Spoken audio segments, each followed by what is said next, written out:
Did you know that about 75% of people experience anxiety when speaking in public? That's a staggering number.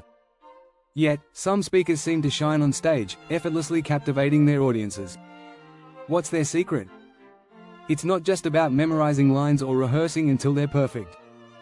The best speakers know something crucial: they don't rely on memorization. In fact, a study showed that audiences remember only 10% of what they hear after 3 days. But when a speaker connects emotionally and engages their audience, retention jumps to 65%. This means how you deliver your message matters just as much, if not more, than the content itself. So, why do the best speakers succeed without rigid scripts? In this video, we'll explore powerful strategies like conversational flow, storytelling, and emotional flexibility. You'll learn how to use body language effectively and why improvisation can make your speech unforgettable. Join us as we dive into the world of speaking beyond memorization. By the end, you'll be ready to step onto the stage with confidence and a toolkit of skills that will transform how you communicate. Let's get started. Chapter 1: The Power of Conversational Flow. Many people think that great speakers memorize their speeches word for word. But here's the thing: memorization can actually make you sound robotic.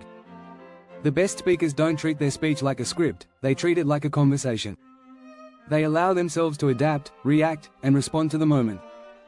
According to a study by the University of California, listeners are more engaged when a speaker uses a conversational tone. In fact, their attention span increases by 40%. Why? Because conversation feels natural, spontaneous, and real. Your audience can sense when you're reading in your head versus actually speaking to them. Take TED speakers, for example. The most popular TED Talks often follow this principle. Even though speakers prepare, they don't memorize every line. They flow with their thoughts and stay present. This helps them create a connection with the audience, not just deliver information. A simple strategy to master conversational flow is to focus on pauses. When you pause, you give yourself a moment to breathe, think, and adjust based on your audience's reactions. This also builds suspense and allows your message to sink in. Steve Jobs, famous for his public speaking, used pauses masterfully to let his ideas land. Next time you prepare a speech, think of it more like a coffee chat. Don't just present facts, engage in a back and forth, even if your audience isn't speaking directly. This mindset will help you stay flexible and more relatable. Chapter 2: Embrace the outline, ditch the script. Memorizing every word is like walking a tightrope. One slip, and you lose your balance. Great speakers avoid this by using outlines, not scripts. An outline gives you a roadmap, but it doesn't force you into a rigid path. Research shows that 74% of people feel more nervous when they try to memorize their entire speech, according to a 2021 survey by Chapman University. In contrast, speakers who use an outline report feeling more confident and relaxed. Outlines free you from the pressure of remembering every single word and allow you to focus on your key points. Martin Luther King Jr.'s "I Have a Dream" speech is a great example. He didn't stick to a strict script. He used an outline and let inspiration guide him. That's when the famous "I have a dream" part, which wasn't originally written, came to life. This kind of freedom allows you to be present with your audience, instead of worrying about the next line. To create a strong outline, start with 3 core points you want your audience to remember. From there, add supporting details or stories that emphasize each point. But leave room for improvisation. Think of it like a skeleton: your ideas and passion give it life. Don't worry about being perfect. Studies show that audiences actually find speakers who make minor mistakes more likable. It makes you human. So, when you rely on an outline, you allow yourself to be more in the moment and authentic. Chapter 3: The Storytelling Superpower. Humans are wired to connect with stories. Psychologists have found that people remember information up to 22 times more when it's presented in the form of a story, compared to pure facts. That's why great speakers use storytelling to keep their audience hooked. Think about it.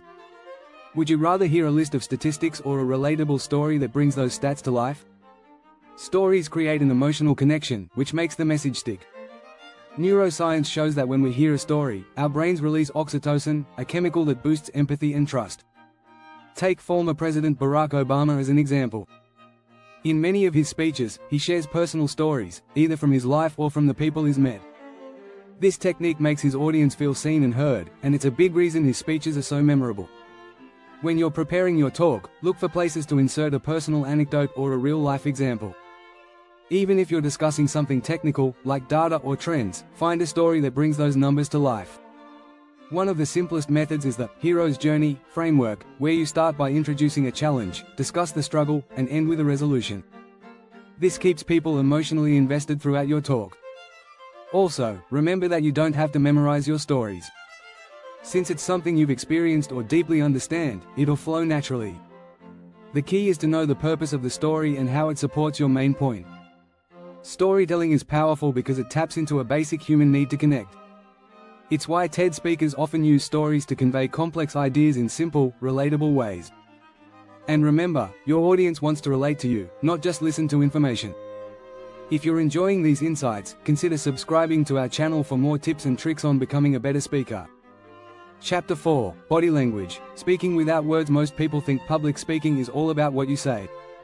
But research shows that non-verbal communication accounts for up to 55% of how people perceive your message, according to Dr. Albert Mehrabian's studies. This means your body language can often speak louder than your words. Great speakers know how to use gestures, eye contact, and posture to enhance their speech. Take Oprah Winfrey, for example. She's a master at using her hands to emphasize key points, making her words more memorable. Research from Harvard University found that speakers who use more hand gestures are seen as more confident and persuasive. One of the easiest strategies to improve your body language is to practice open posture. Standing tall, with your arms open and relaxed, sends a message of confidence and warmth. Closed-off postures, like crossing your arms or hunching over, can make you seem defensive or nervous. Amy Cuddy, in her popular TED Talk on body language, emphasizes the power of the power pose, standing tall with your hands on your hips. This simple action can increase feelings of confidence before you even speak. Next, focus on eye contact. Speakers who maintain steady eye contact with their audience are seen as more trustworthy and engaging. But it's important to balance it. Don't stare at one person too long, try to sweep the room. Imagine you're having small conversations with different people in the audience. Finally, movement matters. Walking around the stage can help engage different sections of your audience, but it should be purposeful. Avoid pacing or fidgeting.